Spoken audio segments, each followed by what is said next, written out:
Hello, कसे आहात सर्वजण? आज आपण बनवूया कोथिंबीर वडी. त्यासाठी छान एक जोडी कोथिंबीर घेऊया आणि त्याला बारीक बारीक चिरून घेऊया.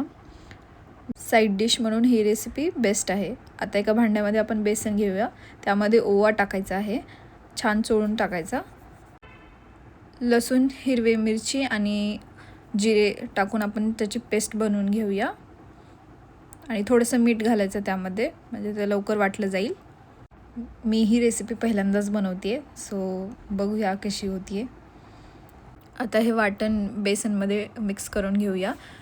सोबत मीठ, लाल तिखट आणि हळद हे पण टाकून छान मिक्स करून घेऊया याला. आता यामध्ये गरजेपुरतं पाणी घालून छान मिक्स करून घेऊया. चिरलेली कोथिंबीर टाकूया आणि परत छान मिक्स करूया.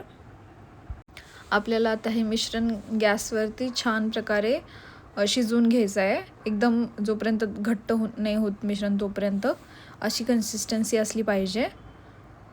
छान त्याला शिजू द्यायचं आहे आणि एका प्लेटमध्ये काढून घ्यायचं आहे. छान पसरून घ्यायचं आहे, म्हणजे त्याच्या वड्या पडतील असं. मी या वड्या शालो फ्राय करणार आहे, म्हणजे वरून क्रिस्पी आणि आतून मऊ लागेल.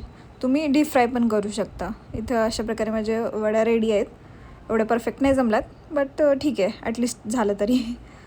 सो तवा घेतला आहे आणि त्यावरती छान तेल पसरून घेतलं आहे आणि एक एक करून आपल्या वड्या सोडूया यामध्ये आणि खरपूस होईपर्यंत भाजूया त्याला. पलटून घेऊया एक एक करून. तुम्ही तुमच्या हिशोबाने थोडंसं कमी जास्ती पण करू शकता, जर अजून थोडंसं क्रिस्पी खायचं असेल तर.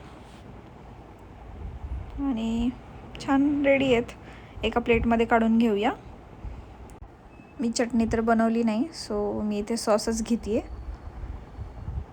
मी खूपदा खाल्लं आहे, बट स्वतःहून ट्राय नव्हतं केलं आणि येस, इट्स सक्सेसफुल.